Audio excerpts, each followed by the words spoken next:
breathing is stressing me out. This will affect the entire planet. I know, but it's like so stressful. As I was watching the film, I felt like I was seen. I constantly feel like I need to climb up on my roof and just start screaming to everyone to wake up.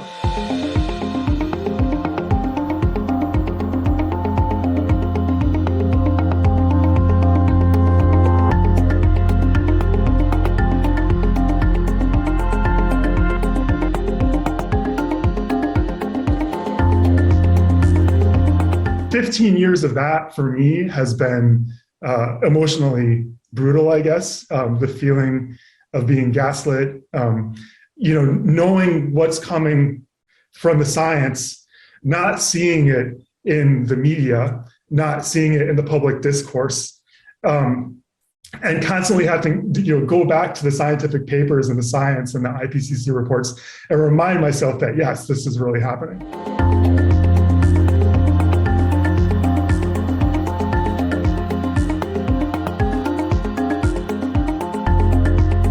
There's a comet headed directly towards Earth.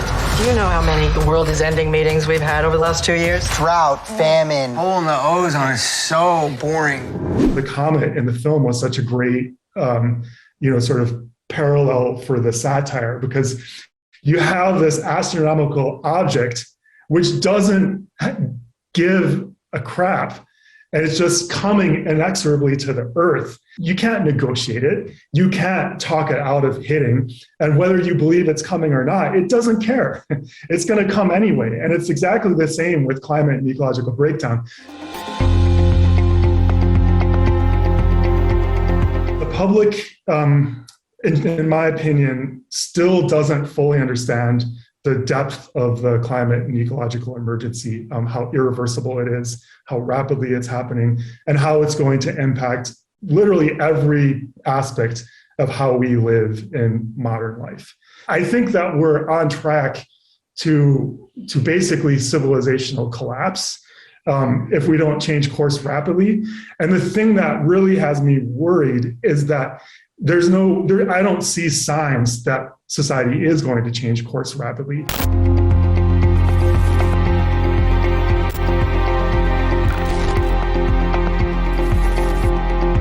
It's often treated as just another issue.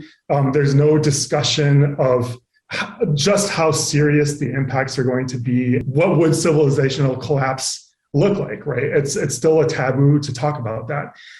You still see articles about winter heat waves. They illustrate it with a photo of people playing in the beach, and they don't mention climate change. You see show after show and movie after movie that are worlds depicted that look exactly like modern life, basically, except without climate change and without ecological breakdown. That reinforces people's sense that maybe it's not that serious.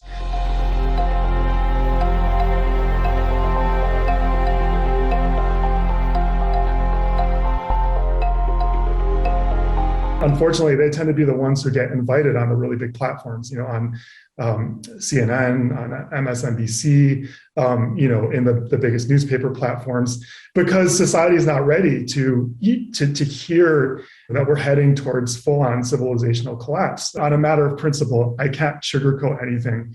So I just have to say what I see coming. And, unfortunately, I think that's part of why my voice hasn't been such a loud voice in the mainstream media.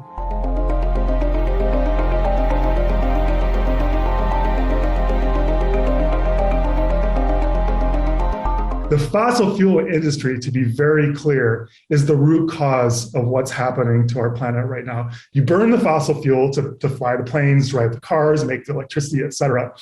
And CO2 goes into the atmosphere, traps the outgoing heat. The planet gets to a higher temperature so that it can re-equilibrate the incoming energy from the sun with the outgoing energy from the kind of infrared emission of the planet. A hotter planet means ice melts more. You get more wildfires. The precipitation cycle changes. So you get droughts in some places and flooding in other places.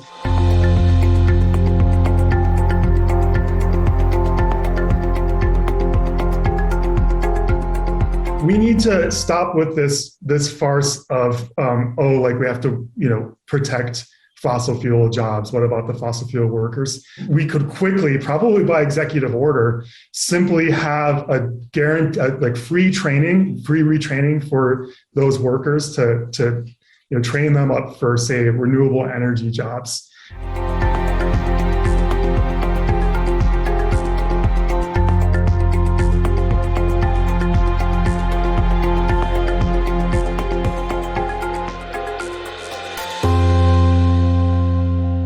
It makes you realize how just, repeating something over and over again, like net zero by 2050, doesn't make it right.